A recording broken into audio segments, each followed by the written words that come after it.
Good evening, everyone. I am calling to order this meeting of the West Hollywood Planning Commission. If you need to have a conversation, please do so outside, and we will welcome you back at a later time. This is a regularly scheduled meeting called to order. I would like to, who's going to be my victim tonight? Any volunteers to lead us in the Pledge of Allegiance? Kind sir, please come to the podium and lead us in the pledge.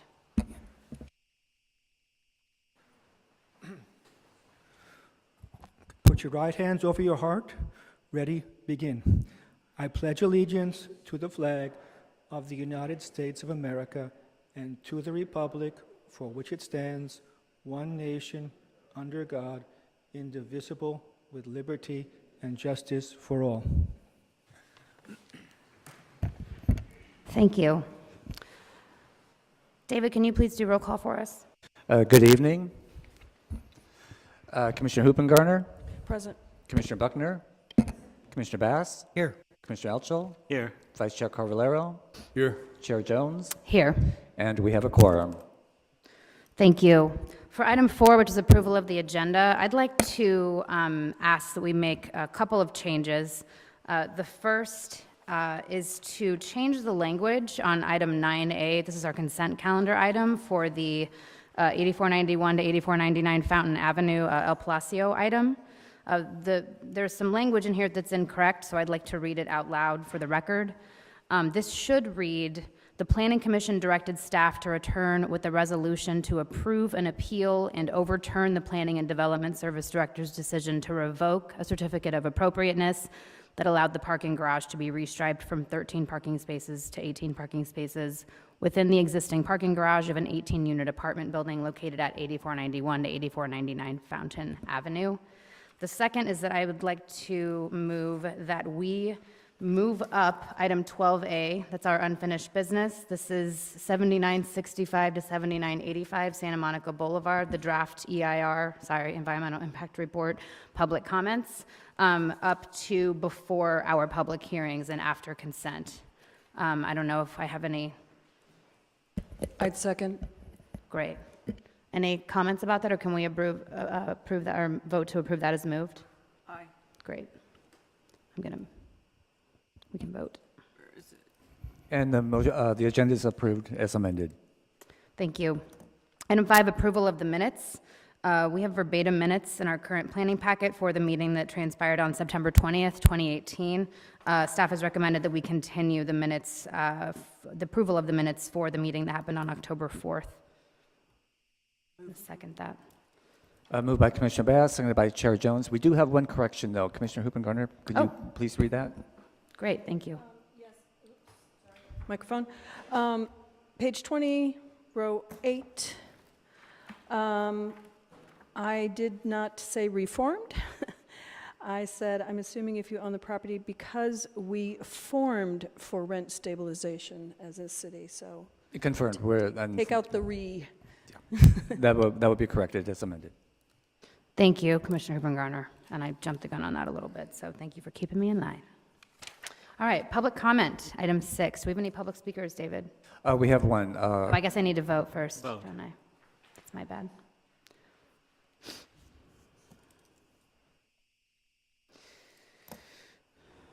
Commissioner Elchel, please.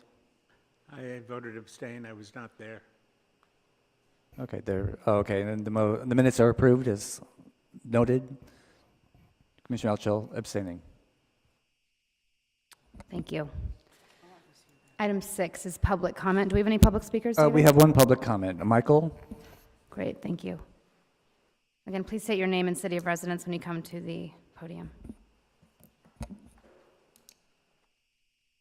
Michael Wojtkiewicz, City of West Hollywood. I brought my box of tissue in case, as you did 2 weeks ago, you would display such emotion, such compassion, such empathy for our neighborhoods and our residents.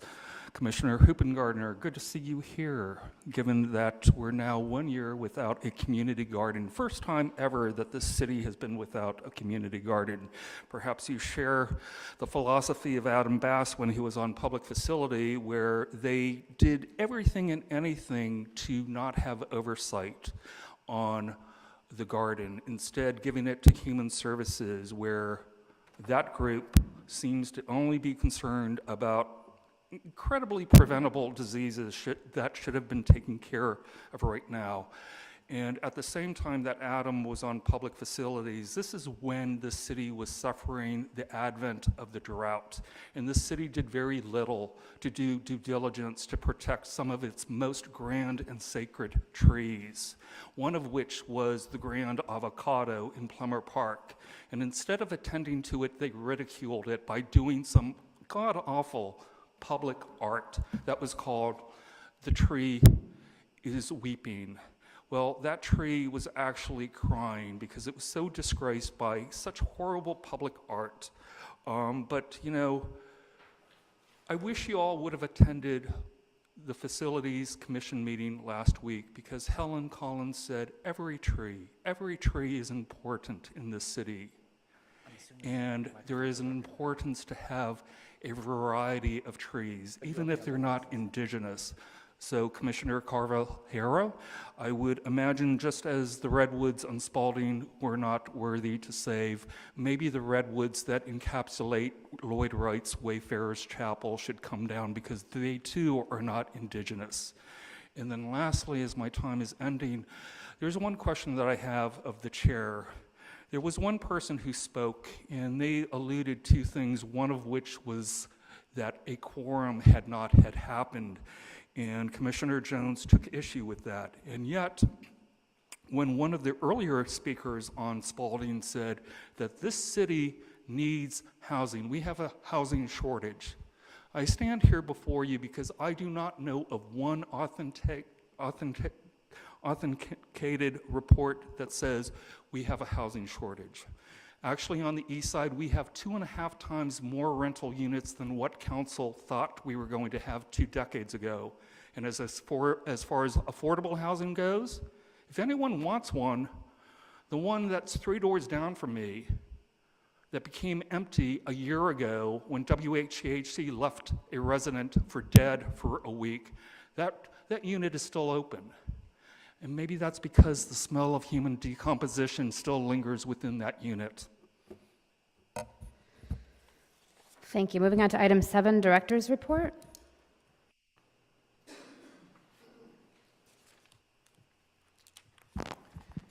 Thank you, Chair and Commissioners. John Kehoe, Interim Director for Planning and Development Services.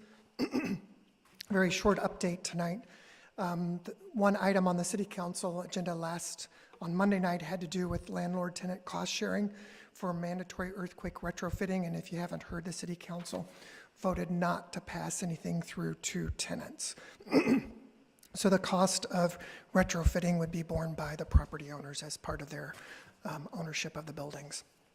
And then also, something quite surprising for us, we don't have any items scheduled for November 19th City Council meeting.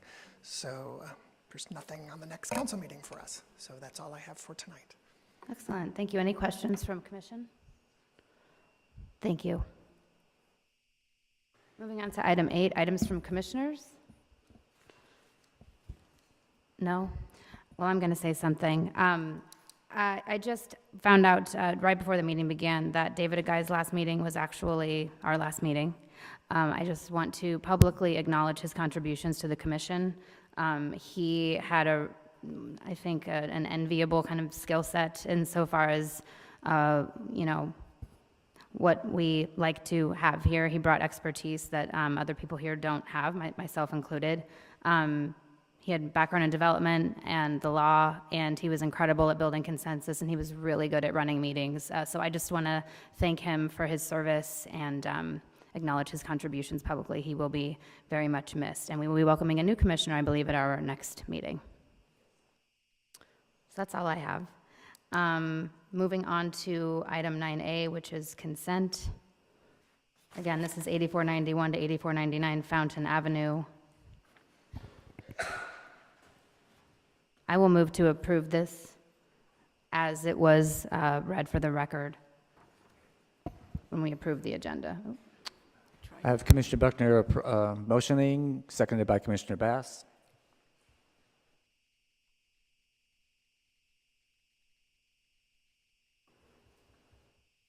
And the motion carries, noting Commissioner Elchel abstaining.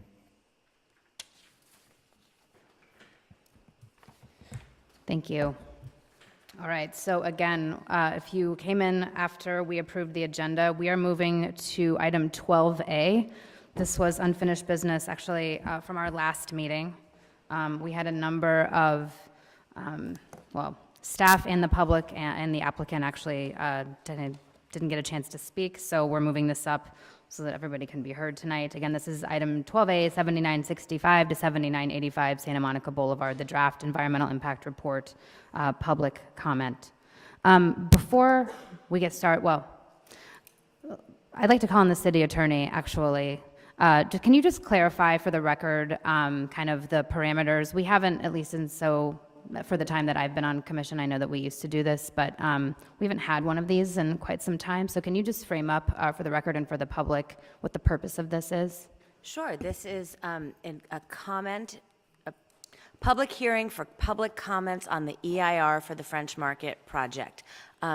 As always, as part of an EIR process, we always accept written comment letters, and they're responded to in the final EIR.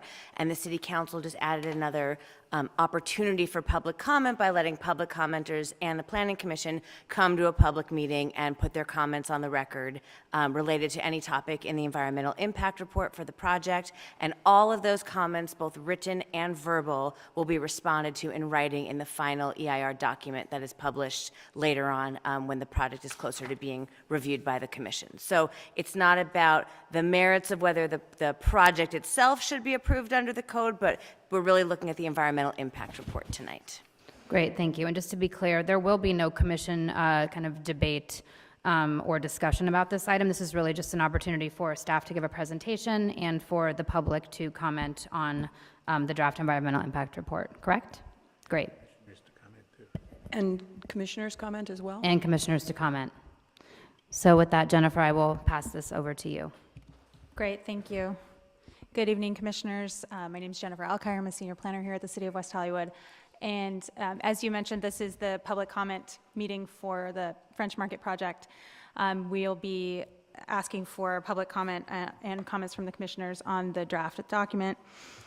So I'm going to go through what the project is briefly. I'm going to have our consultant go through the EIR process and what the findings were. We'll wrap it up, and then we'll take the comment. So the project site is located at the northeastern corner of Santa Monica Boulevard and Laurel Avenue. This is the site of the former French Marketplace restaurant, as well as a bar, Delilah, which is still in operation. The project consists of approximately 83,455 square feet of multi-use commercial. It would be 4 stories and 60 feet in height. It would have about 54,600 square feet of office, about 1,300 square feet of retail, about 13,000 square feet of restaurant, including some outdoor dining, about 1,100 square feet. It's got a bar that's about 2,700 square feet below grade, 3 levels of subterranean parking with 269 stalls, and the entitlements would include all of this within a French Market specific plan, which allows for additional height. This doesn't allow for additional floor area. It allows for the height between floors to be expanded for the type of office that they want to accommodate within the building. So it's still 4 stories as is allowed by code, but it's 60 feet instead of 45. The project would be accessed off of Laurel. Vehicles would come in off of Laurel Avenue. All of the loading activity would take place within the enclosed parking area. The project has been designed to incorporate a portion of the French Market building into the larger building with 4 above-ground levels, as I mentioned, 60 feet of height, and the building housing Delilah would also remain largely intact. And here's another view of the French Market that would be incorporated into the building. The French Marketplace building would also be adaptively reused as part of the project. So the city contracted with Rincon Consultants to prepare an environmental impact report, analyzing the potential impacts of the project that it may have on the environment. Suzanne Huerta is here from Rincon Consultants with me to give you an overview of the environmental process and the conclusions reached in the document. Thank you, Jennifer. Good evening, commissioners. As she said, I'm with Rincon Consultants, and we prepared the environmental impact report. So I'm briefly going to give an overview of the CEQA process, as well as give you a brief summary of the EIR findings. So what you see here is an overview which starts with the notice of preparation of an EIR, and it gives a 30-day review period for the public and public agencies to comment on the project. We then prepare the draft EIR, and after that, file a notice of completion and a notice of availability, which then starts a 45-day public review period. We are currently in that 45-day review period. The city then prepares a final EIR and their findings, and ultimately then makes a decision on the project. So here is a overview of the CEQA project history so far. In August 26, 2016, we released the NOP, and at that time, on September 6th, we held a public scoping meeting. There were about 20 members of the public who attended and provided a lot of comments, mostly pertaining to the cultural significance of the French Market building. There were also 39 written comments that were provided. So based on that public concern about the cultural impacts, there was between about 2017 and early 2018, the project was changed and included adaptive reuse of the French Market building. And so in the past several months, we've been preparing the draft EIR based on the revised project. And on September 20th, we released the draft EIR, and the 45-day review period ends on November 5th. So the CEQA process begins with an initial study. We look at all of these issue areas, and we determine which have no impact on the environment, which have less than significant impact, and then which have, we look at which issues have a potentially significant impact that are then taken forward to the EIR. So the initial study findings, these are the issues that, there were 4 issues that found no impact, and then there were 5 issues that found less than significant impacts, and these, the initial study goes into detail with this. That's in Appendix A of the draft EIR, and so you can look at that in detail. And so these issue areas were not taken forward to the EIR. So the EIR analysis included 9 issue areas looked at in detail. Under aesthetics, the project site is in a transit priority area. So under Senate Bill 743, this allows CEQA streamlining and doesn't require an aesthetics analysis, but there was definitely a lot of community concern about the aesthetics and the project's compatibility with the existing visual character of the community. So we did include this in the analysis and provided it for informational purposes. We looked at the visual compatibility and the light and glare that would be generated by the project, as well as the shadows, and found that there would be less than significant impacts. Under AQ, air quality and greenhouse gases, there are thresholds provided by the state and by the Air Quality Management District, and we found that the project's emissions would not exceed the thresholds.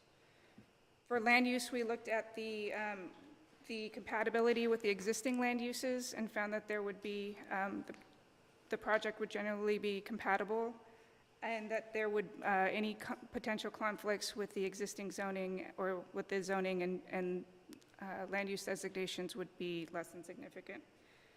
With utilities, under utilities, we looked at the water demand and determined that there would be adequate supplies to meet the demand. And we also looked at solid waste generation and found that the project wouldn't significantly contribute to the existing processing capacity of the nearby landfills. For energy, we looked at the existing supplies and found that there was sufficient supplies to meet the demand. So for mitigation measure, for the issue areas that require mitigation measures are cultural resources, noise, and traffic, which I will go over on the next slide. And I also just wanted to mention that there are no significant or unavoidable impacts associated with the project. So for mitigation measures, the project, we know the French Market building is considered a historic resource under CEQA due to its association with the LGBT liberation movement during the 70s and 80s.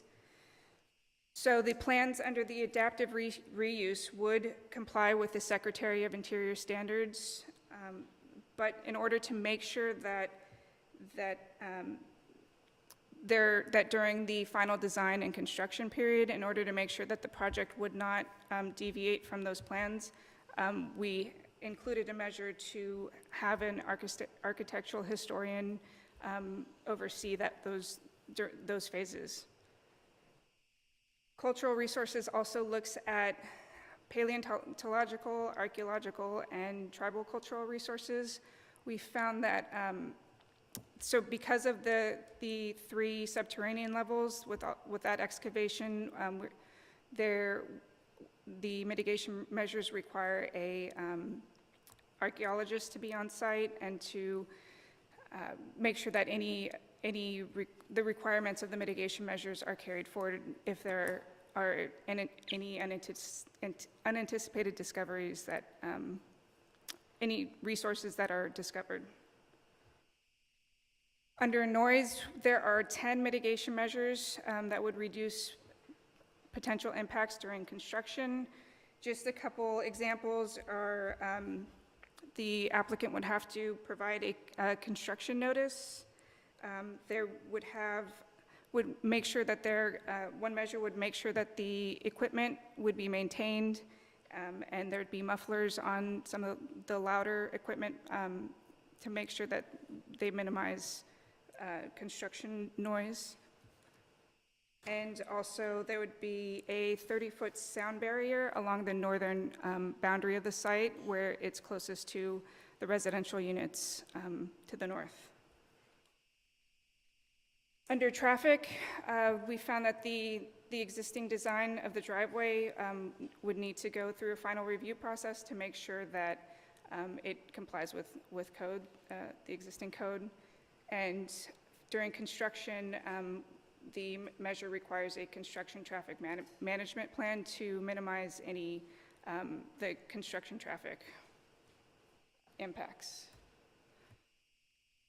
CEQA also requires that we look at a reasonable range of alternatives. We looked at the no project alternative. This assumes that the project would not be constructed and the site would remain in its current condition. This, of course, would have fewer impacts. However, it would not meet the project objectives. Under alternative 2, it's a code compliant project that would be consistent with the existing zoning and land use designation. Some of the major differences would be this would be 45 feet instead of 60 feet, but it would still be 4 stories. It would require more parking, so there would be 4 levels of subterranean parking instead of 3. However, the main issue is with this alternative is that it would include demolition of the French Market building, which would result in a significant and unavoidable impact. Under alternative 3, this is a mixed-use retail and residential project, so it would include residences instead of the office space. There would be no demolition of the French Market building, and there would similarly, it would be 5 stories in height, but it would be 55 feet in comparison to 60 feet under the proposed project. So it would be similar, and we found that this would be out of these 3 alternatives, this would be the environmentally superior alternative.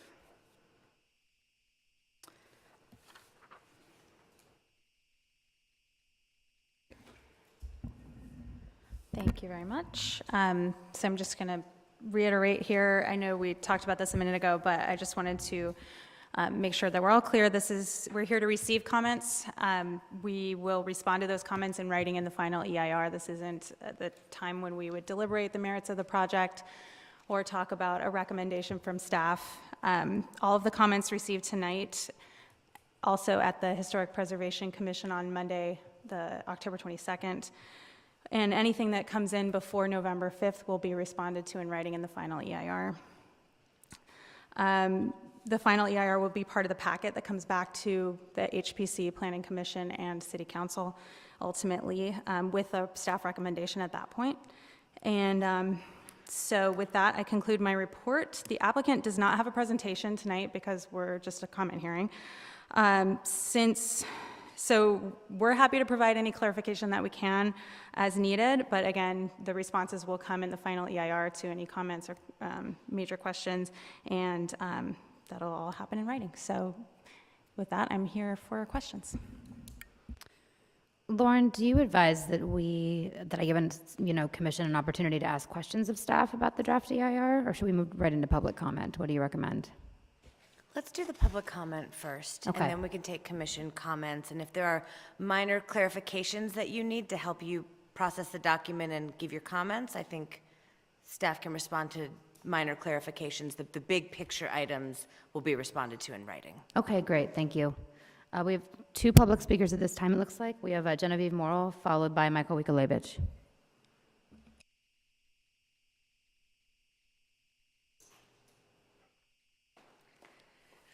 Hi, good evening, Madam Chair and Commissioners. Genevieve Morrill, President and CEO of the West Hollywood Chamber of Commerce. I also just want to ditto Commissioner Guy and to wish him well, and that we're going to miss him on this commission.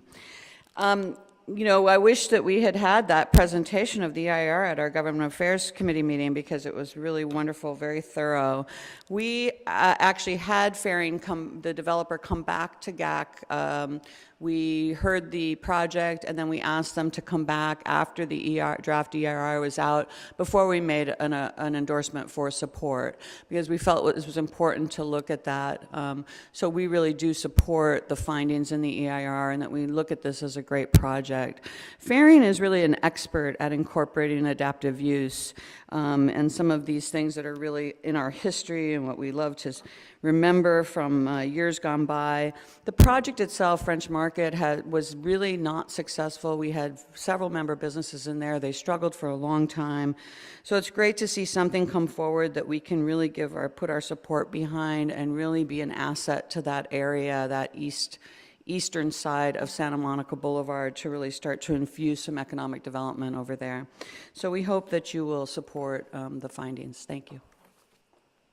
Thank you. Michael Wikolevich?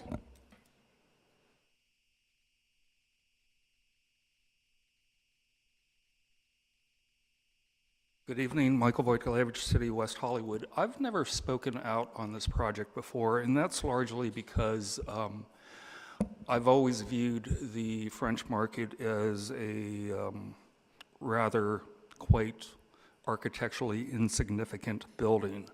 But because it's been given some relevance as a historical property, I just wanted to question whether there was ever a fourth alternative ever considered. And that is flipping what is slated for 7811 Santa Monica Boulevard by Faring Capital, which is a hotel and restaurant and nightclub and this, that, and everything, to this site, because I actually think this site is more appropriate for a hotel. And I actually think 7811, which is a little, it's 6 blocks further east, is more appropriate for office space. And so I just am kind of curious as to whether a fourth alternative was ever considered, especially since Robertson Lane has the incorporation of a historical significant building, the factory, together with a hotel. So that's my only comment about it. Thank you. Thank you. Do we have any other public speakers on this item, David? No more public speakers. Okay. Okay, so I guess if any of my fellow commissioners have questions for staff. No questions. I just. Any questions for staff? Otherwise, we can just move into commissioner comments. I do, and I'm not sure who's the best person to answer this, but can you help me with the definition of adaptive reuse? To the extent that, it's hard to tell from the plans, but the building itself isn't going to be reused. The interior with the mezzanines and the New Orleans-style community space is going to be gone, is my understanding. So what the adaptive reuse that I'm seeing is just the facade? Do you have I think the historic We've got consultant is our here. historic consultant here, Shannon Carmack, who can answer as far as the definition of adaptive reuse is. I think you can. Sure. Hi, I'm Shannon Carmack with Rincon Consultants. So adaptive reuse is just the reuse of a historic, or any building particularly, but in terms of historic preservation, when we use adaptive reuse, that's typically means it's in conformance with the Secretary of Interior standards. And so for a project like this, that includes identifying the character-defining features of the building and then basically going through the rehabilitation or adaptive reuse process and ensuring that the project is designed in a way that retains those character-defining features. So what were those character-defining features identified for the French Market? The exterior facade, the open patio, the side of the building, the brick exterior, those are, I can list them off. I have to kind of find mine. So the interior was not included No. as a character-defining feature? We exclusively looked at the exterior. That was, So it wasn't addressed, or it was determined not to be a character-defining feature? we didn't look at the interior to do any assessment on that. We did the exterior. Okay. Is that normal to not look at the interior if there's something It is defining within the For interior? private buildings, we don't typically look at the interiors. If it's a public building, like a school or with interior spaces that are open to the public, then we typically would in some cases, but it's kind of, it depends on the building. Okay, thank you. I don't want to belabor this, but I'm trying to understand, because I'm thinking of all of these wonderful theaters that are being revitalized, and their interiors are really the character-defining feature, and the exteriors are, yeah, they're sometimes cool, but how does this become an excluded thing? How is it different? I guess it's really, we looked at the exterior because those were the predominant features of the building. It just depends on the city. It depends on how it just depends. So we didn't look at it in this instance. So I don't. Maybe if you could just expound a little bit upon the standards again. I mean, just based on your experience, or if someone else from staff or Rincon Associates wants to weigh in, because it sounds to me like what you're saying is looking at the interior is not something that you would typically do for a private building. No, and it we wouldn't. it wasn't exclusive to this project. No, correct? it's not. We just wouldn't typically look at that because it's really just about the exterior of the building and whether or not from the street view it retains its sufficient character defining features. And so that's what we did in this instance. Thank you. Lynn, do you have any more questions? Yes, I did. And in the process of determining the alternatives that were defined, I was trying to understand how the by right alternative chose to keep the cinder block stucco building that is Delilah and destroy the French Market. What was, given that, I guess, the objectives of the project, and then where are they? Defined in the alternative section here.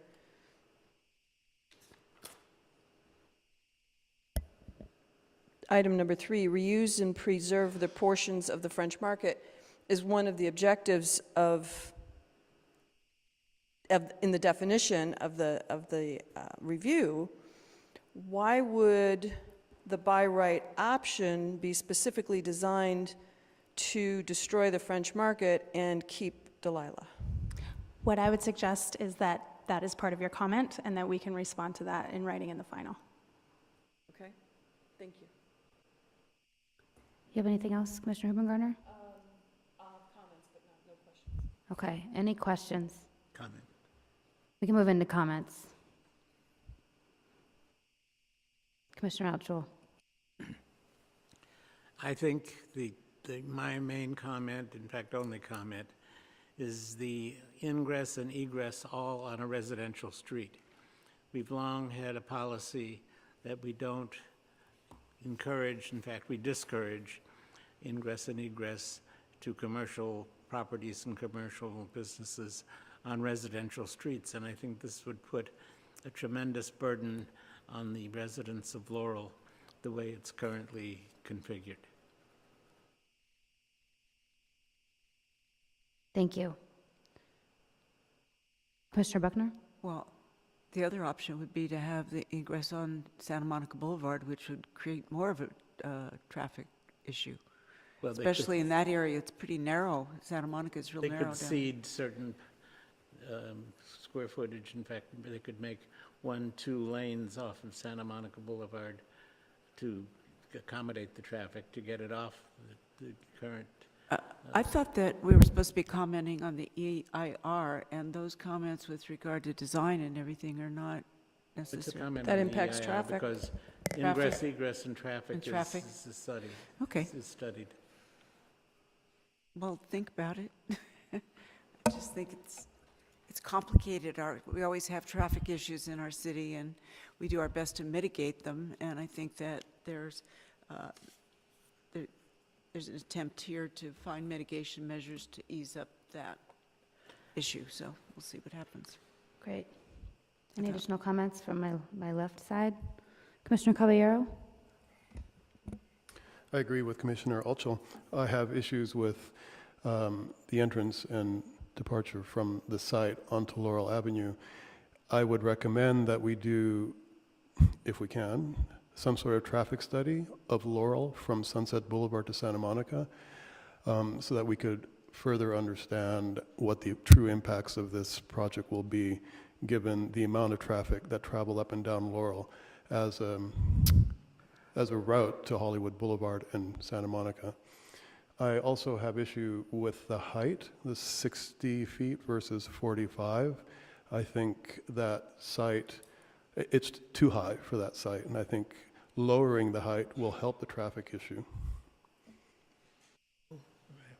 Commissioner Altschul?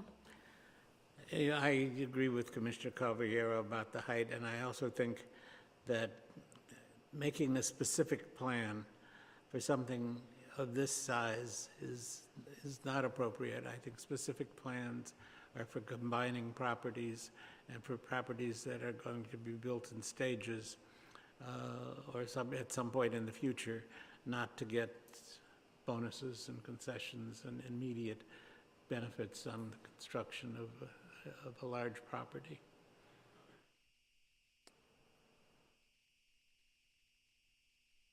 Thank you. Commissioner Hubengarner?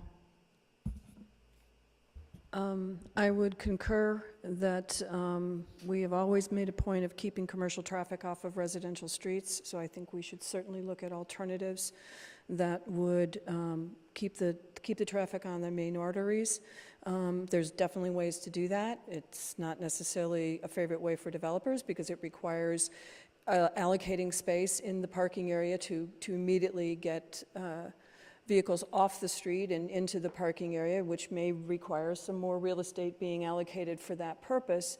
But we're here for the benefit of the whole community, and so I'd like to look at this in that light. I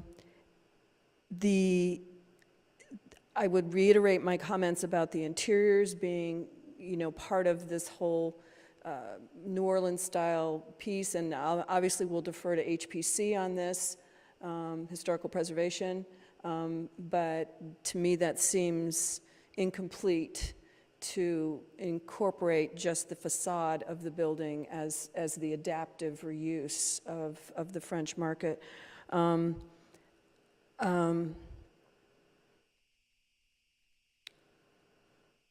I realize we can't redo it, but I have a real problem with the alternative number 2, that the by right version isn't really a by right version that preserves the original historically deemed, excuse me, building. It seems counterintuitive to create an alternative that's designed to not meet the objectives. So why would we study an alternative that's consciously designed not to meet the objectives instead of real viable alternatives that would be something that we could then make informed judgments from? And this, to me, does not seem to be that type of alternative. I agree about the height, I think, and my initial reaction to this is it's a single property. It smacks of spot zoning. And why do we need a specific plan for a single piece of property? If they want specific variances, perhaps that's the way to approach it, but a specific plan just does not seem appropriate for this off the top of my head, and those are my initial comments. Thank you. I have a question based on Commissioner Caballero's comment. Are we able to request or require a traffic study for the purposes of? The traffic study was performed as part of the EIR process, and so those segments, I believe, were studied.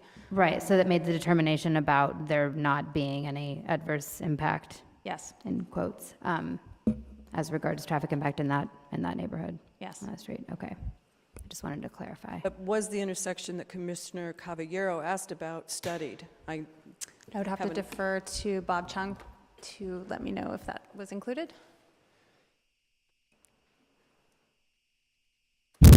Good evening, Bob Chung, Senior Transportation Planner. Yes, the section of Laurel between Sunset, actually, yeah, Fountain and Santa Monica was studied and detailed.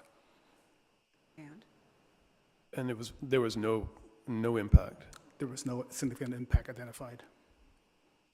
Okay. I mean, it's hard to understand, given how much traffic goes from Sunset to Santa Monica. Basically, it's used as a thoroughfare all the time. So, And given the amount of cars that are going to be going on, sorry, are we allowed to comment? Okay. The amount of cars that will be added to Laurel, okay. I find it difficult to comprehend that it won't have impact, especially in that little section, which is so tight. And then you have all the traffic coming, headed north or south on Laurel Boulevard. Mr. Chung, what's the standard? And you may not know the answer to this. What's the standard for traffic studies in terms of radius from the project? Or is it just the intersection? It depends on the density of the project, the type of project it is. So when we look at or determine the study area, the extent of the study area, we look at the number of trips, potential trips that could be affected in the surrounding neighborhood. So we do an initial study to see if there are any impacts to those areas, and if there are, then we expand that study area as far as it needs to be until we feel that is adequately addressed. Okay, thank you. Any further questions for Mr.? I do. Go ahead, Sue, sorry. I think for me, the key is the word significant. Like, how do you measure, or how do we know? And obviously, there's impacts. The question is, how do you measure and how do you determine that there's significant or not significant? Great question. So the city has adopted a threshold of significance. The city council has determined that there are certain thresholds that if the project trips exceed or impact exceeds those thresholds, then it's deemed significant. So, for example, any project, even a single-family project, has an impact. It has trips. Are those trips significant? So in our thresholds, in the city's thresholds that we've adopted, if a project generates more than 500 daily trips or 60 peak hour trips, then that automatically warrants a traffic study. If a project comes below those thresholds, then it's not a significant impact. So that really just triggers an impact study. When we do an EIR study, then there are certain specific thresholds, whether if it's a signalized intersection, a stop control intersection, or a residential street. So in the EIR, these thresholds are clearly identified, and there's a sliding scale. So certain commercial streets, we allow for more traffic, more impact than compared to, let's say, a residential street. So there's a sliding scale. I'm just going to stop you for 1 second and direct your attention and the public as well that's viewing that all of this is also laid out in this section within the draft EIR. It's in section 4.7, which is transportation and traffic. And that's going to detail everything he's talking about in terms of what thresholds were applied to this project in particular, and to the Appendix F, which is the transportation study, which is going to get into more detail about the numbers and the trip generation calculations that were done for the project itself. Thank you.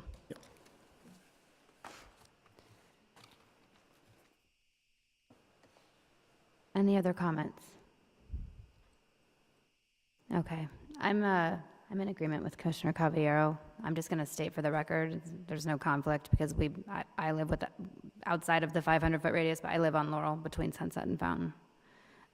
So I'm intimately familiar with the traffic on those two blocks. There's lights at the top of Sunset at Fountain and then at Santa Monica. But I don't have any further comments about that at this time. Anyone else? No? All right, since we're not taking, do we need to take action on this? We don't, do we? No, so there's no vote. All right, so the public hearing is closed on that item, just for the record.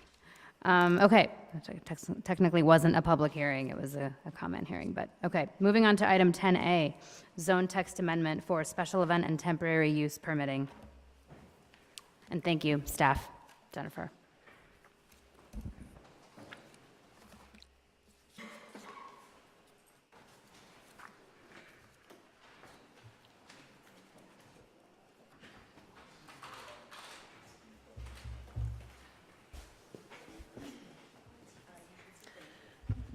Good evening, Planning Commissioners. My name is Rachel Diamond. I'm in the Planning and Development Services Department, but tonight before you, we have an item through the Economic Development Department, so I'm just really a guest speaker tonight.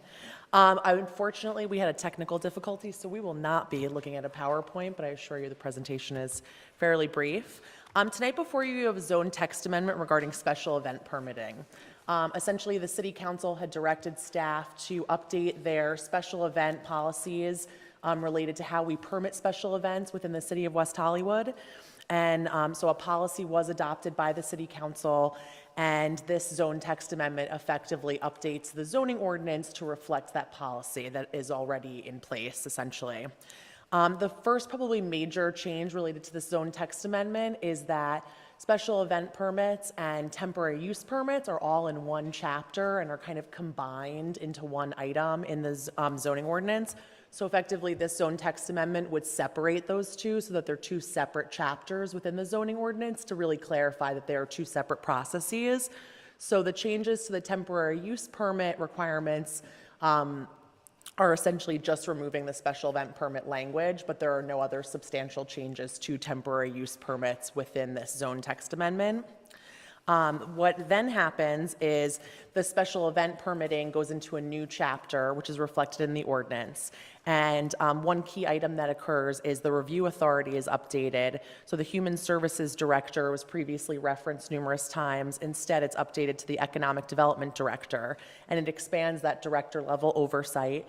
And it also establishes that any appeals of decisions by that director go first to the city manager and then to the City Council. And the reason for that is these are always very time sensitive. So to get to the City Council for an appeal sometimes means that you go beyond the date of an actual event. So this allows for a quick appeal to the city manager. The zone text amendment also creates a consistent term for special events. of 3 days, but also allows the director some discretion to approve permits that allow for different terms of the special event permit itself.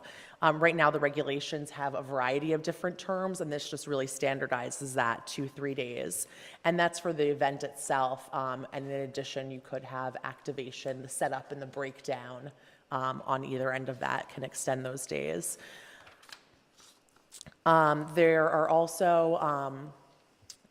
There's also a clarification on the types of permits, and it also establishes what's called an activation, which is basically something that's so minimal that it does not require a special event permit at all.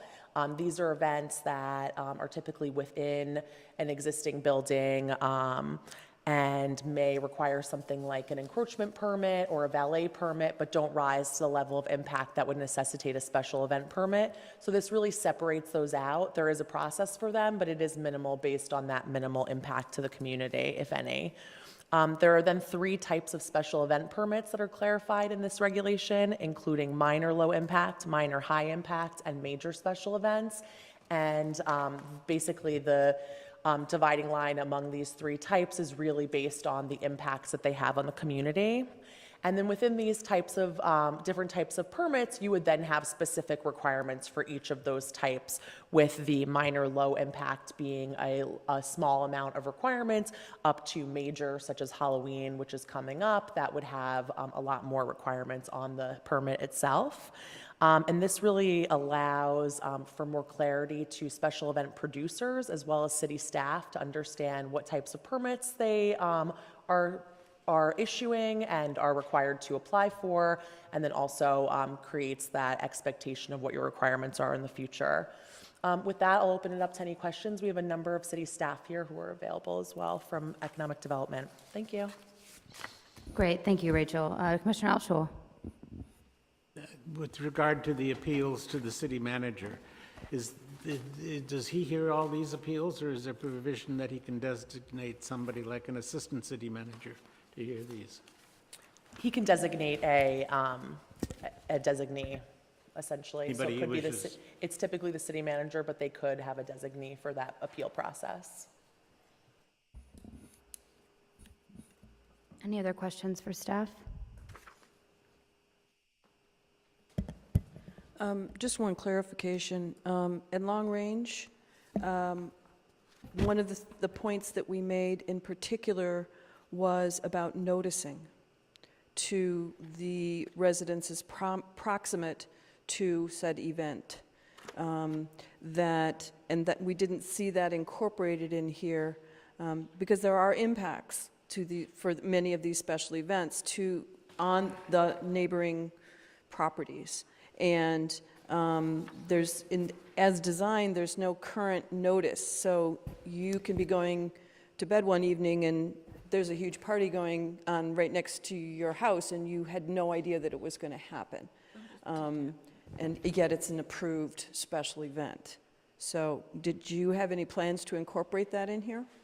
Thank you. Megan Reith, Event and Film Services Supervisor.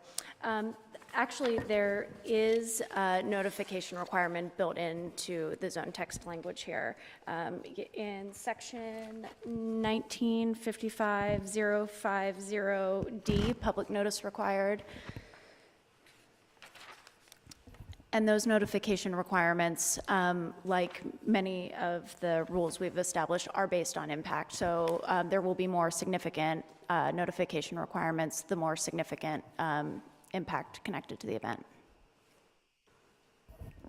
But I didn't see any radius or conditions that would trigger this. Sure. So the conditions and the radius are largely based on impact. So there are some kind of broad guidelines in here about timeline, but we really work with the business based on their location to determine what the appropriate notification level is based on the activities that are being proposed, the time of day, the proximity to residential properties, and work with them to determine the appropriate notification on a case-by-case basis. But it is a required part of the special event permit.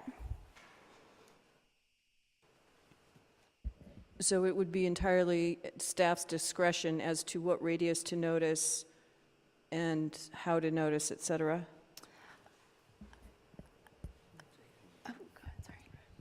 So the zone text amendment includes language that requires that notice be served to impacted streets in terms of street closures, lane closures, et cetera.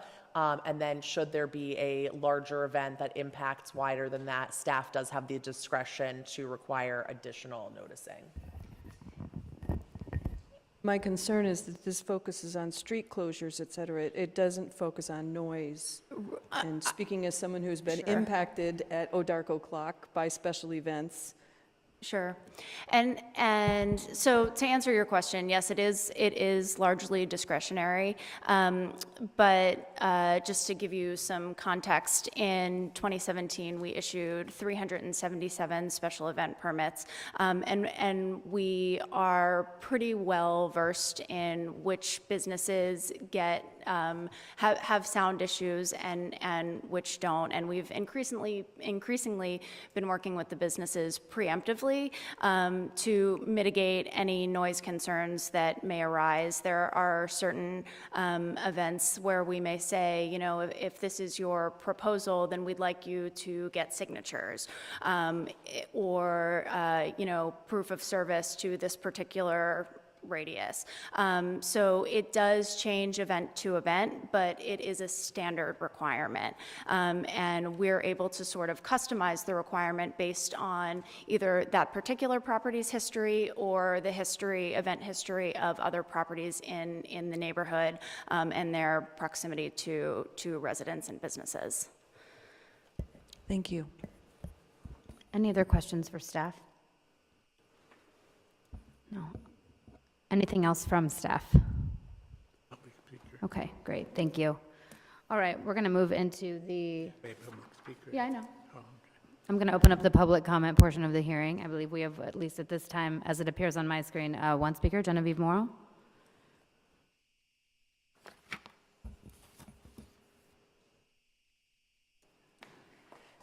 Hello again, Commissioners. Genevieve Morrill, President and CEO of the West Hollywood Chamber of Commerce. I want to thank staff. This is such a long time coming. We've been working with the business community on this for a long time.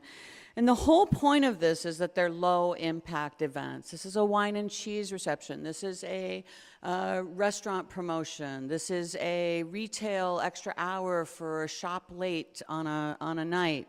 These are events that small businesses who want to do a sidewalk sale or a wine and cheese event to help drive some traffic and help a small business can do so without spending $300 for a permit, another $300 for the county, and if any of you have run a small business, $600, even $300 is a lot of money. And so even now, even with the way it's structured now, we have someone who wants to do a little retail trade show in a parking lot, and that requires a permit. It's already over $590 for this person, and the special thank you, they're helping them out. But the point is this is to help our small business community, not the outside events that come in that want to do a big Emmy party or a big street closure. Those are going to require all of those notifications, all of those events. These businesses need help. We have to reinvent ourselves over and over again. As a new trendy restaurant comes in, other restaurants you'll go in for lunch are empty that used to be packed. As we start to develop different things, retail, as you know, competing with online, special events is so important, not to mention the fact that it reduces 30% of a workload from our city staff, as well as helping to streamline for events. Now, as soon as the city started this pilot program, the county then decided to throw in a $321 permit fee for every single permit that came across county fire, and that was from the Board of Supervisors.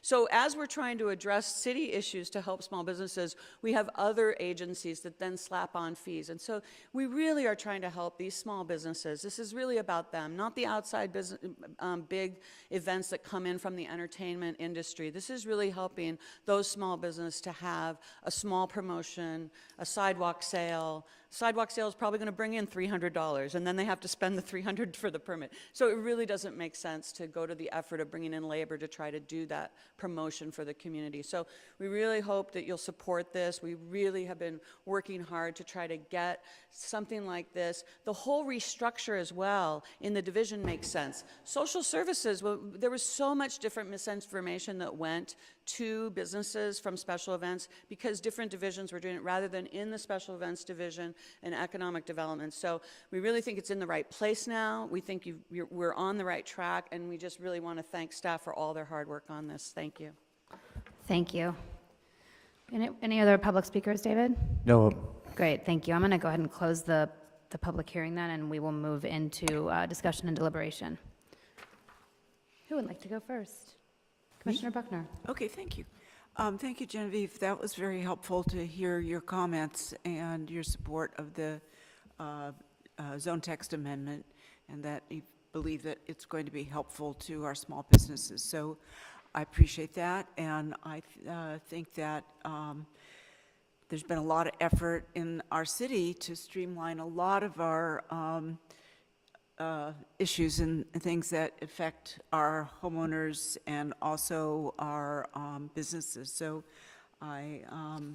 we went over this carefully in long-range planning, so I'm familiar with it, and I think that it's going to be very helpful. So is this going to be published on the website? I'm going to put this on the website so people know what it is and what they have to go through? Or? Oh, absolutely, yes. This is all on our website, yes. Okay, thank you. That's all. Thank you, Commissioner Buckner. Commissioner Bass, I'll just go on the line. I think that this is very straightforward, and I plan on supporting it, but I do have some heartache, the same as Commissioner Hoopengarner, on the noticing.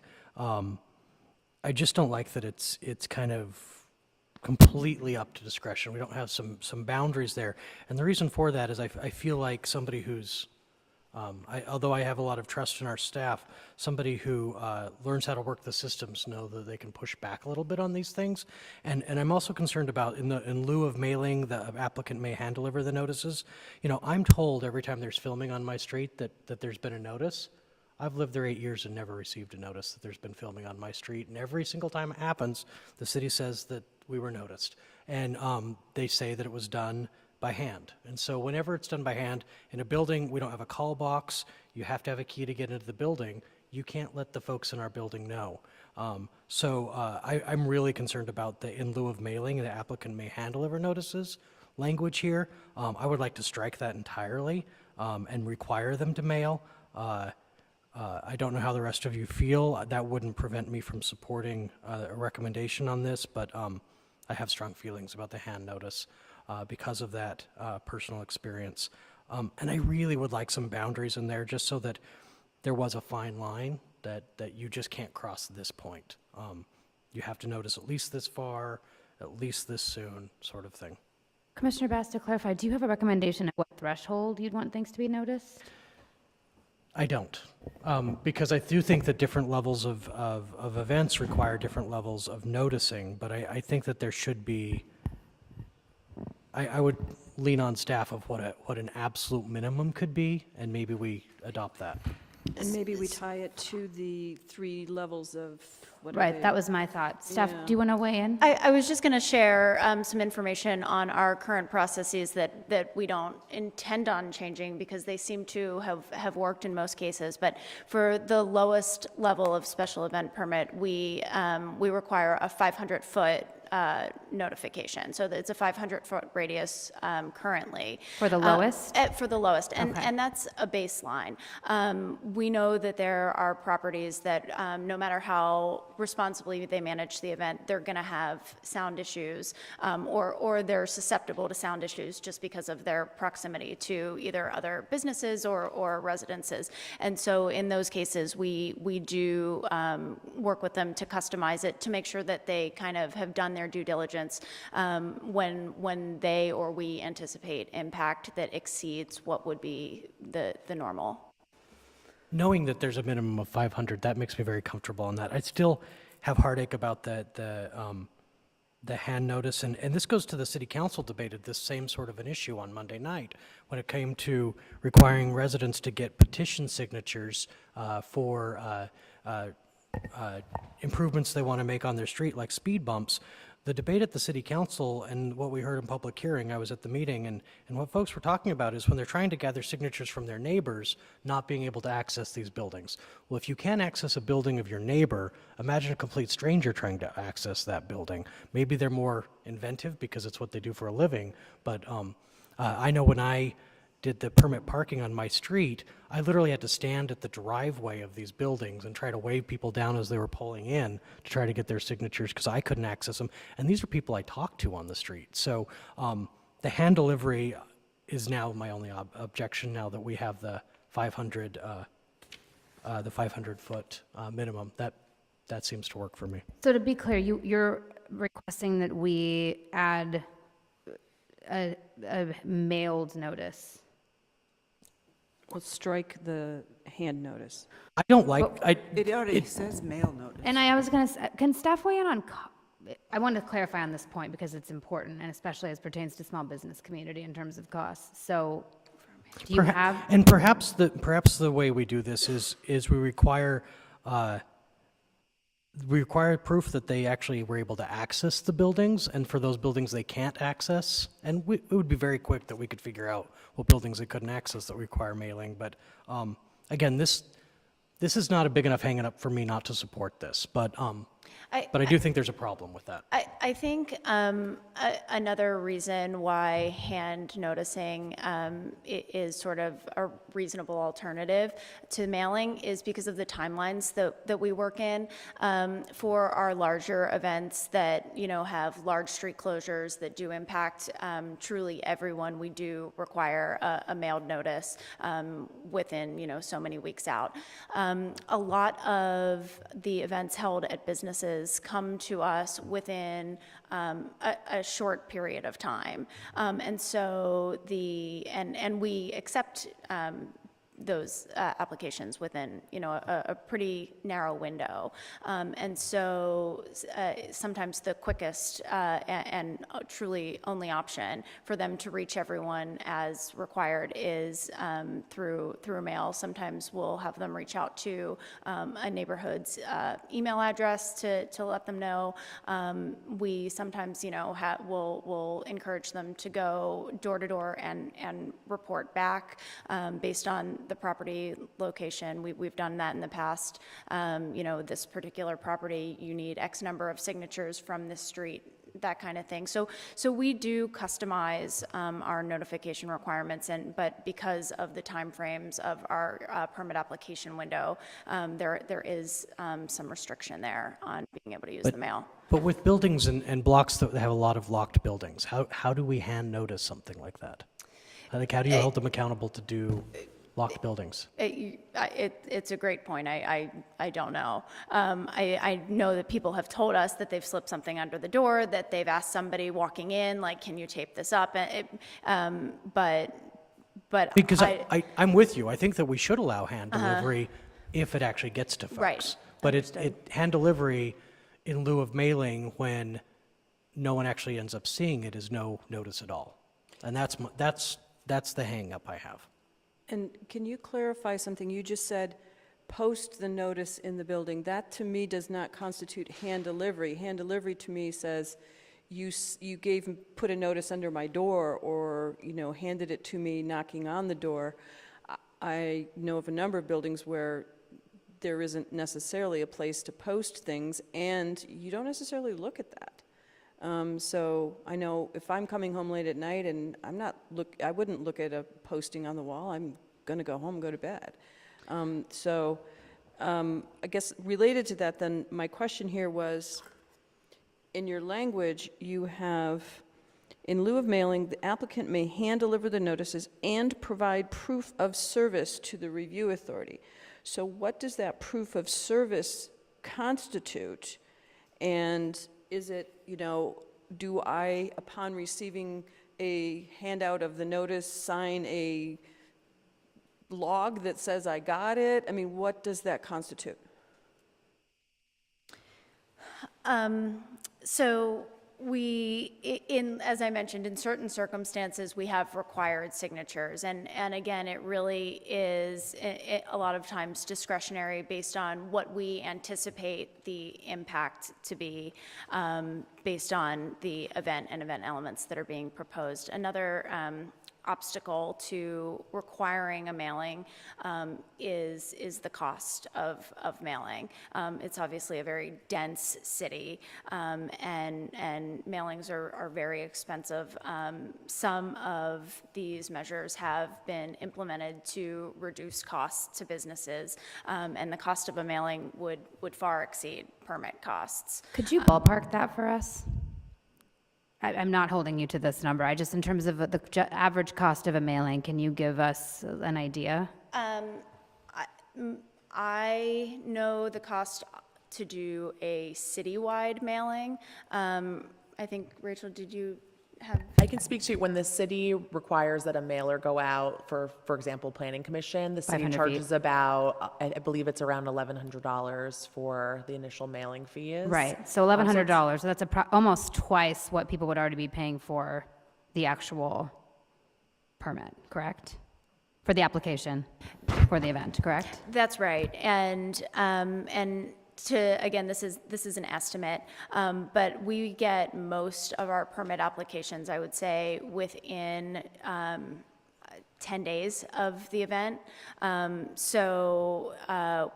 We do have them go out and do noticing in some capacity as soon as it comes to us, whether we, that's the first thing on their checklist, but that's,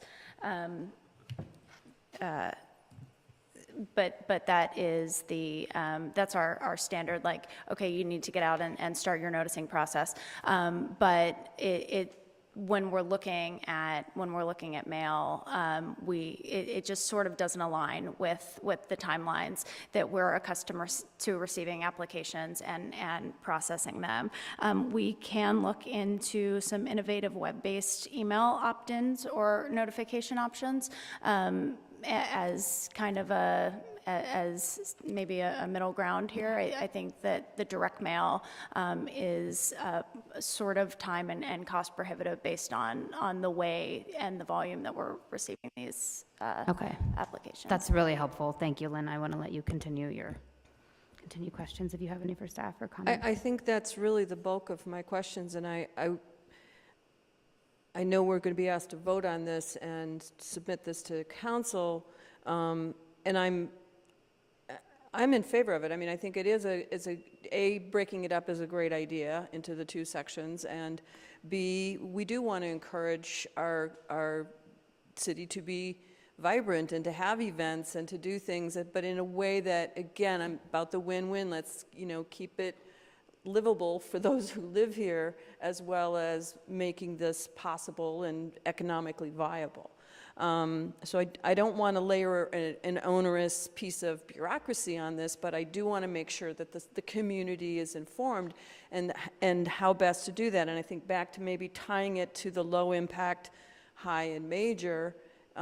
If you're going to have a major impact thing, you're presumably going to have a major revenue stream, and therefore you can afford to your $1,100 and do a proper noticing. But if it's a low impact event, maybe we can come up with some alternatives and tier them. But I do agree with Commissioner Bass that it be in writing and it be part of the code, because if it's not there, it's not real. Anybody can just do whatever they want to do.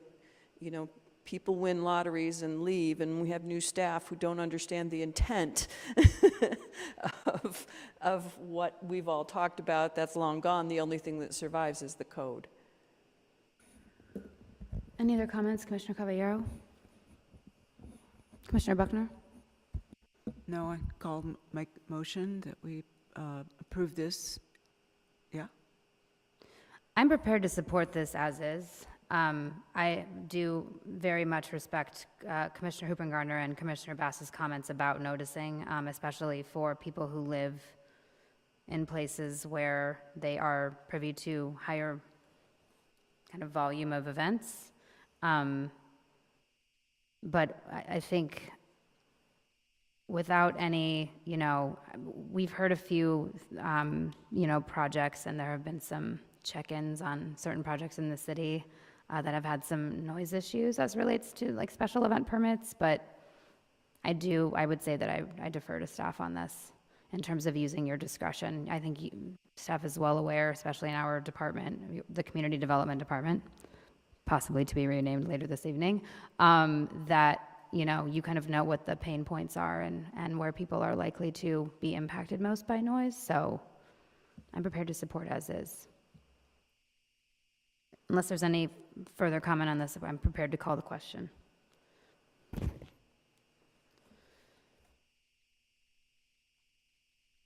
Motion passes unanimously.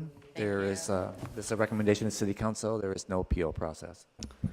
Great, thank you, and thank you to staff, all of staff, for coming out tonight on that item. And I really like the email opt-in option. Just while you're all still here, I really like that idea. In agreement. Let's do a break after the subdivision ones. Yeah, right. But maybe we can take these two subdivision ones as one item. I can ask. All right, we're going to move on to item 10B and 10C. Lauren, would there be a way for us to combine these items? Would you recommend keeping them separate for the purposes of the record and the correct way to run a meeting? No, I think that you can combine them into one hearing as long as Okay. you make a motion to approve or Okay. deny both resolutions. Okay, great. So this is items 10B and 10C, 1011 North Sierra Bonita Avenue and 1030 North Sierra Bonita Avenue. And if I could make one suggestion? Sure. I think that we could take a very short staff report on these. Just unless my I think the colleagues staff feel report differently. will be brief, but I'll defer to staff on that. I want it to be as long as it needs to be for the purposes of the record, but. Yeah, it's very brief. Oh, and if you could please introduce yourself. I don't believe we've had a hearing from you before. Welcome. Hi, good evening. My name's Roger Rath. I am the assistant planner for the city of West Hollywood here. I guess my presentation is 1011 Sierra Bonita Avenue and 1030 Sierra Bonita Avenue. The projects, as you can see in the staff reports, are very similar. But I made this PowerPoint for 1011 Sierra Bonita, but I'll explain the differences between the two. So the item before you is a request for the subdivision of a recently approved 3-story, 5-unit multifamily building over subterranean parking into a common interest development or condominium. The 6,503 square foot site is located at 1011 Sierra Bonita Avenue, north of Romaine Street. The 1030 Sierra Bonita is on a 6,501 square foot site north of Romaine Street as well. Approval of the application will allow the townhouse-style development to be subdivided into multiple ownerships. Okay, the building was administratively approved on June 27, 2018 under a development permit after findings were made that development met all applicable development standards and was consistent with the general plan. The item tonight is for the subdivision to request only. Pursuant to state law, all subdivision applications must be reviewed and approved by the Planning Commission at a public hearing after making the required findings. Since the development was approved administratively, the development itself, including development standards and design, are not before you this evening. It is staff assessment that the subdivision of this building and 1030 Sierra Bonita will not be detrimental to the public welfare and will not impede implementation of the general plan nor the purpose and intent of the provision of the zoning ordinance. Therefore, staff recommends that the Commission approve subdivision requests subject to the finding and conditions of approval set forth in the draft resolutions. Thank you. It may have been the fastest staff report ever. Welcome. Thank you. All right. It looks like we have one public comment, David, is that correct? We have the applicant, and we also have one public speaker. Great, thank you. So the applicant will have 10 minutes to present. We'll then have public comment and then an opportunity for a 5-minute rebuttal should the applicant feel that he needs it. Good evening, Michael Boshin with Apex LA, representing FMB on both of these projects. We want to thank Roger and the planning department for their work on both projects. And we have reviewed the conditions of approval, and we are in agreement. I am here if there are any other questions. Thank you. Do we have any questions from commission for the applicant?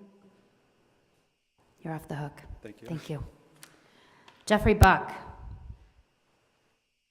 Please, when you come to the podium, state your name and city of residence. I didn't make you do that for the Pledge of Allegiance, and thank you, by the way, for leading us. Thank you, Commissioner, and so good evening, Commissioner, and good evening, applicant. My name is Jeffrey Buck. I live at 1007-1009 North Sierra Bonita, the property just to the south of this development. I have no problem with with this change from apartments to condominiums. Probably it's even better for me. My only comment to you, the planning commissioner, is this, that the driveway from the original house to the driveway of the current tentative plan has been switched from the north side of the property, no, from the north side of the property to the south side of the property, which is going to impact two city public trees in the parkway. And I'm just very concerned that they finally are getting to grow, and I've been watering them for many years to keep them alive, two jacaranda trees, and they're doing very well. So this is my only comment to the applicant, that they're going to have to be removed to put the driveway in there, and I'll be watching very closely to make sure that those two city trees are replaced. And that's my comment. Thank you very much.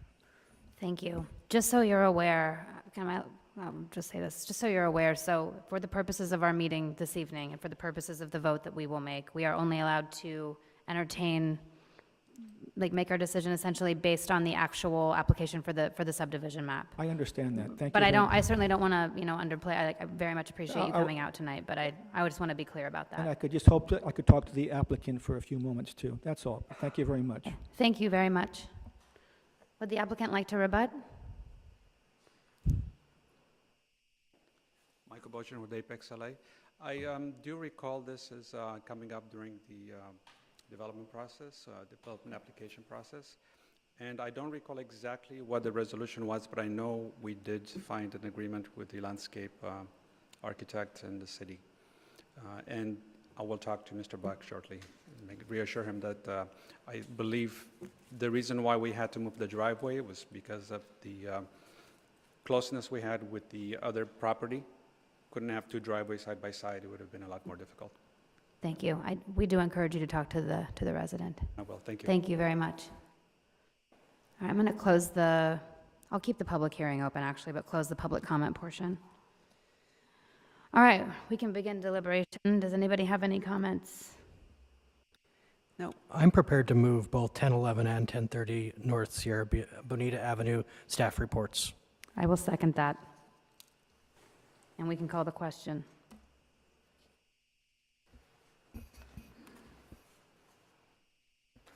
One more.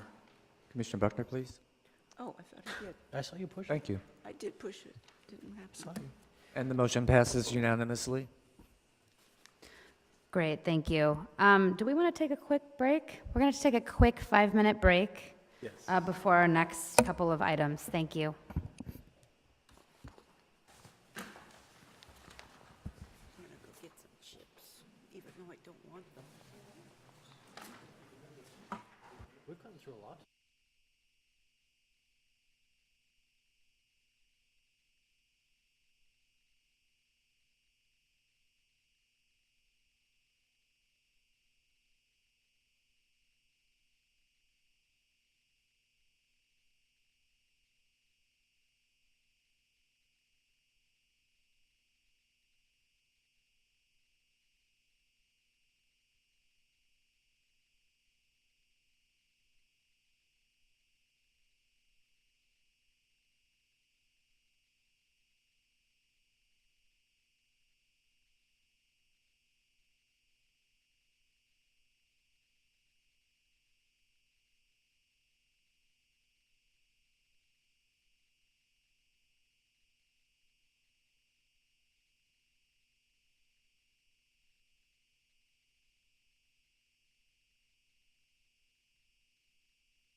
All right, so we only have one item left. As it happens, items 10E and 10F have been recommended by staff to be continued to the Thursday, November 1st and Thursday, November 15th meetings, respectively.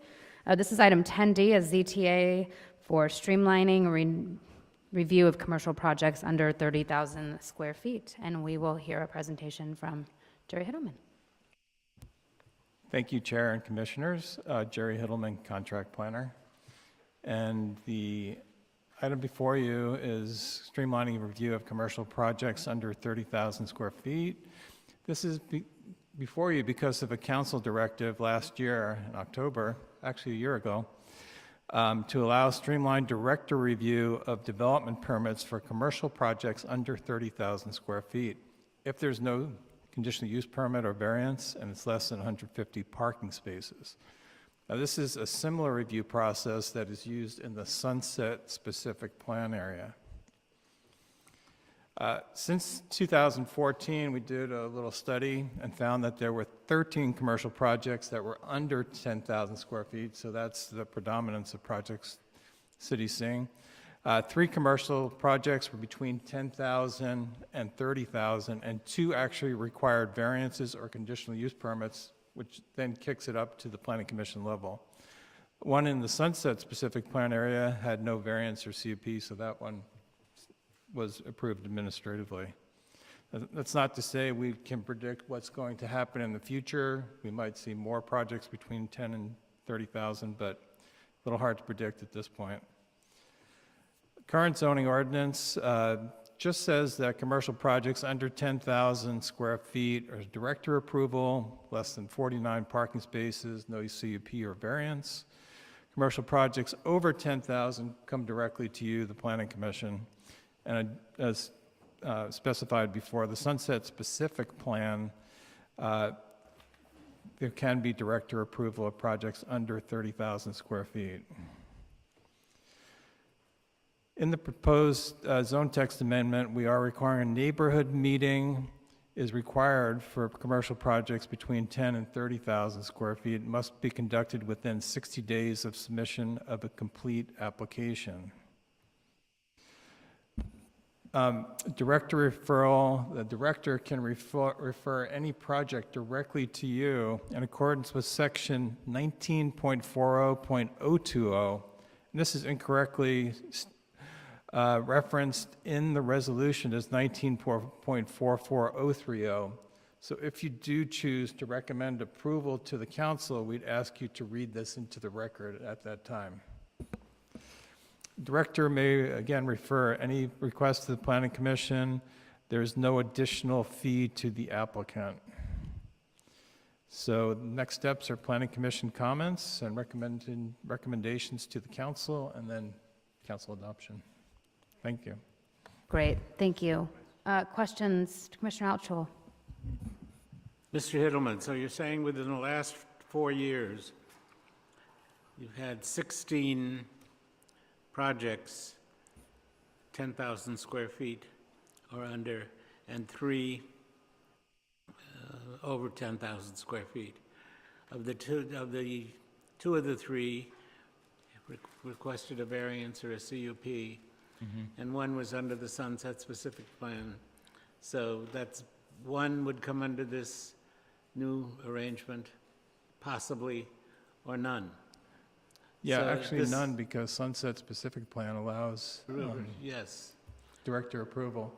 So We're also there- looking at maybe... Why are we looking for a problem to this solution that doesn't have a problem? One thing I'm thinking is that the city council wanted to incentivize developers to come in maybe under the administrative review process and not ask for variances. Maybe not the CUPs, because that's typically related to an alcohol use. But, you know, it would be an incentive to not do or apply for a variance. In mind, can you identify any project of 30,000 square feet that we can mentally think about? I have a list here, so let me take a look. Let's see.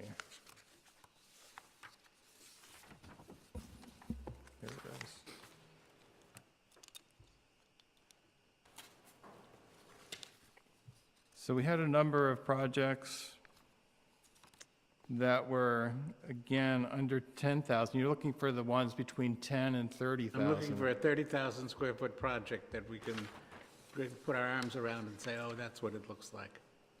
Okay. So it looks like we had a new 3-story development. Again, on Sunset, that was 8947.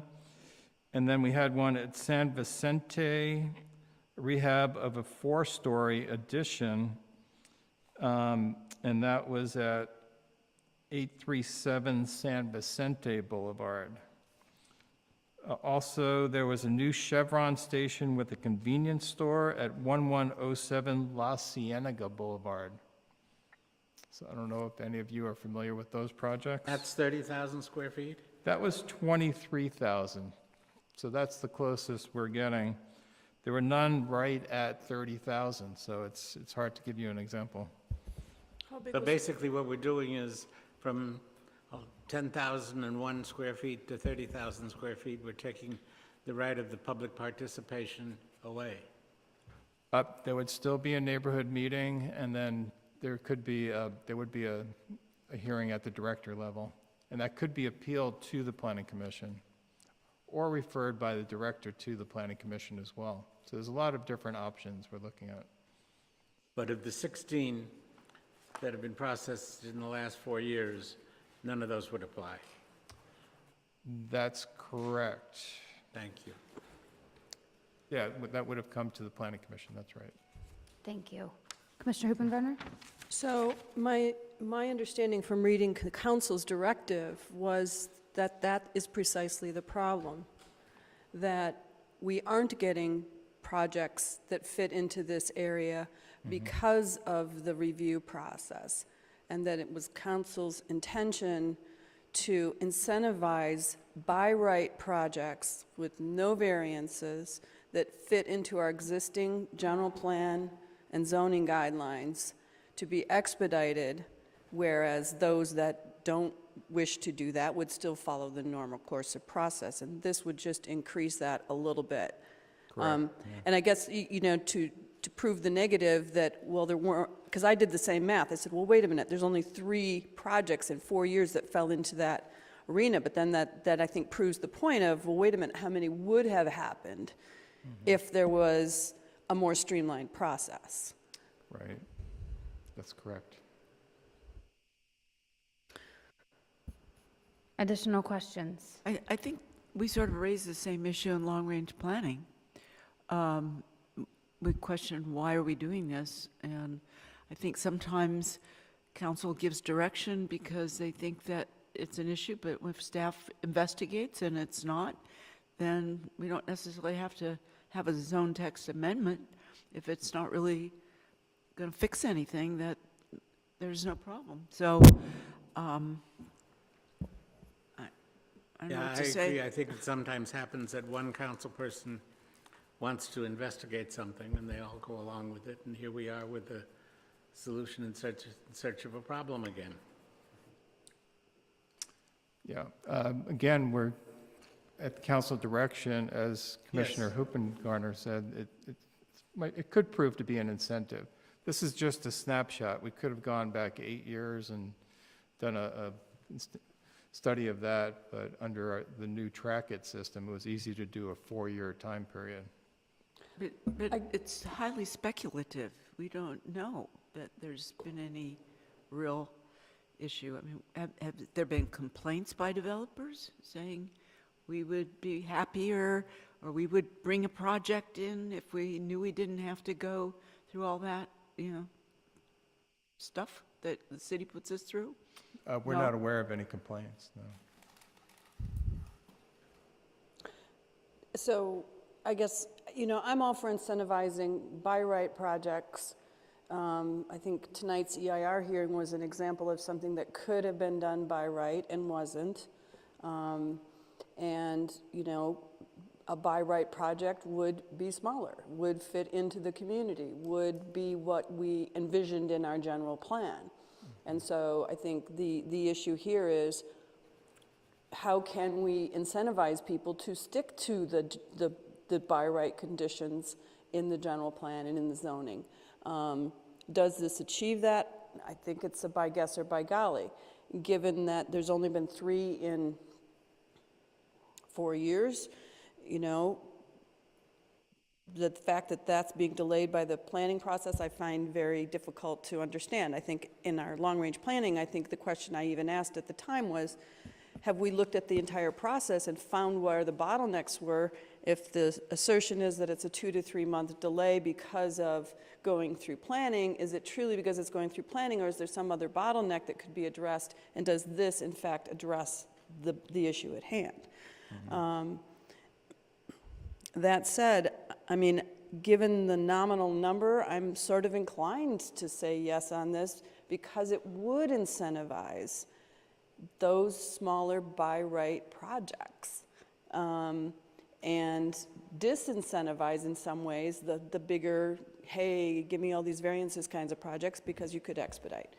I don't want to get too much in, but David, do we have any public speakers? So I don't want to cut you off, but I want to make sure that if there are public speakers on this item, that they have an opportunity to. Sorry, I didn't mean to. No, it's okay. It's, I was not being vigilant about it either. It's all right. No, we have no public speakers. We don't. I Okay. push the motion button, and I intend to move to deny the staff's recommendation. Okay. Do we have any other comments on, the resolution as proposed, the ZT as proposed, before we vote on Commissioner Altshuler's motion? I would suggest that I would support the staff recommendation and the resolution before us, almost with, I say this tongue in cheek, I don't think we should actually do it, but almost with the statement of like, but it's not necessary. Like, I have no problem implementing this, like, but it seems like a lot of work from staff's part to do something that I don't think really accomplishes what maybe was the ultimate intent of council. I don't want to guess what council members Meister and Horvath, their motivation was here, but I don't think this quite accomplishes it. But I don't think it's going to hurt us by adopting it, so I would support it. Except it cuts the public out of a part of the process. But only for projects that don't already have, that in theory wouldn't require planning commission review, or items that would come under our purview. I mean, I kind of view this as the same as kind of the recent ZTA that we adopted to make, administrative, housing projects under a certain threshold. And no, go ahead. I'm sorry, I really didn't mean to cut you off. No, you I didn't. wanted to say that I, as you saw in the last item, am very protective of the public being involved in the process. But in my consumption of local news and social media, the 3 projects that went through in the last period of time, there was really no public uproar about them or concern about them that hey, why did this happen and we didn't get to be involved? And so if that's the sort of project and people aren't really upset about those, for me, that gives me a little bit of comfort in moving forward. And wouldn't the public still have the right to appeal if there was an issue where the director approved something that the public said, hair and fire, no, no, no? Definitely, yes. Then Any other comments from commissioners? All right, we do have a motion on the floor to deny staff's recommendation, or not? If that motion were successful, we would bring back a resolution explaining your recommendation to be adopted next time. Correct. Do we have a second on Commissioner Altshuler's motion? And the motion is to deny the recommendation.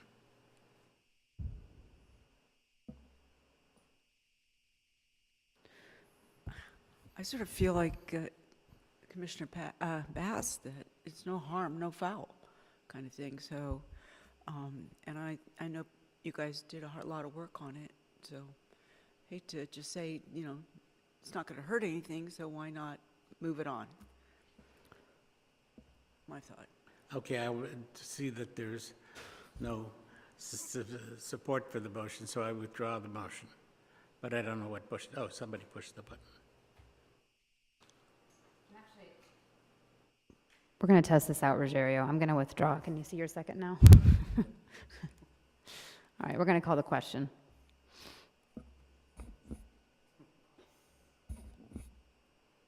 This is to approve staff's recommendation? This is to approve staff's recommendation? Yes, That's correct. Is there a second? Because the screen is showing Oh, no second. I think I messed it up. I withdrew my vote.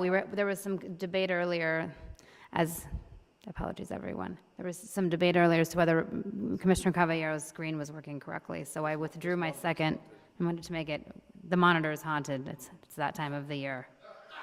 So can we go back to We the have a other voice screen? second? I can second it. There, it's reset. Who? Can we reset it? Sorry, David. That's okay. That's what I get. Just happened. I ask myself that every day. Do we need to withdraw the votes, David, or how does that work? We throw the screens away. Okay, well, it looks like we're stuck, so we're going to have to do a roll call vote. Okay. Okay, who made the motion? Commissioner Hoopengarner did, and I seconded. And second, okay. So this is a motion to approve staff's recommendation. Yes, to and I City believe we also Council. need to read into the record, Jerry, I'm sorry, I didn't write it down. I meant to and did not. Can you let us know for the record what language needs to be read in? That is in accordance with section 19.4.020 and not 19.44.030. Great, thank you. Commissioner Hoopengarner? Yes. Chair Jones? Yes. Commissioner Buckner? Yes. Commissioner Bass? Yes. Commissioner Altschul? No. Vice Chair Carvalero? Yes. And the motion passes, noting Commissioner Altschul's voting no. There is no appeal process. This is going to City Council on recommendation. Great, thank you. Again, so as I noted earlier, items 10E and 10F, the zone text amendments for name changes for current organizational structure and bicycle parking requirements, those have been continued at the recommendation of staff respectively to Thursday, November 1st, which is our next meeting, and then Thursday, November 15th, which is our meeting after that. So with that, we'll move to new business. There is none. Item 12A was addressed earlier. Excluded consent calendar, item 13, there is none. Item 14A, items from staff, our planning manager's update. Not tonight, thanks. Nothing for us tonight, Bianca. All right, thank you. Public comment. Do we have any public comment, David? No public comment. Great, thank you. Item 16, any items from commissioners? Just one. Earlier in our public comment, Mr. Wojtkiewicz identified a piece of art in Plummer Park, and then the correct name of that art, just so the artist can have the appropriate recognition. The name of the art was "And the Tree Was Happy." He misnamed it earlier. That's all. Anyone else? I would just like to note, go ahead, Commissioner Altschul. I agree with the commissioners that earlier commended David Agai for his service on this commission. He was a tremendous contribution to everything we did for the last number of years that he's been on here, and it was a pleasure to get to know him and a pleasure to work with him. And I hope he comes back and visits so we can hear us all say that to his face. In agreement. I'm in agreement with that, too. I've been on with David for quite a while and served with him on subcommittee, and he always had very important contributions and managed. He was chair. He did a great job as chair. I wish we had known that he wasn't going to be here, so we could have told him to his face. So hopefully he'll come back. We'll do it. So. I am in complete agreement. I shared with him at Design Subcommittee, so yeah, I agree. Yeah, I just want to say, especially in these times in which we're living, David really did set a standard for the kind of discourse that I think we all hope that we can engage in. He just had a very calm way about him. So he will be dearly missed. But we will have a new colleague very soon, and we will welcome him with open arms. I just want to also note, this is not the Transportation Commission, in case anyone was concerned, but Halloween is Wednesday, October 31st. There will be very large-scale street closures, and on the subject of our item earlier about noticing. So I will let you know that there will be street closures in the city of West Hollywood on Halloween. So take notice. You should receive a mailing, and you can also find that information on the city's website. And unless there's anything else, I will adjourn this meeting. We will adjourn to our regularly scheduled meeting on Thursday, November 1st at 6:30 PM right here. Thank you.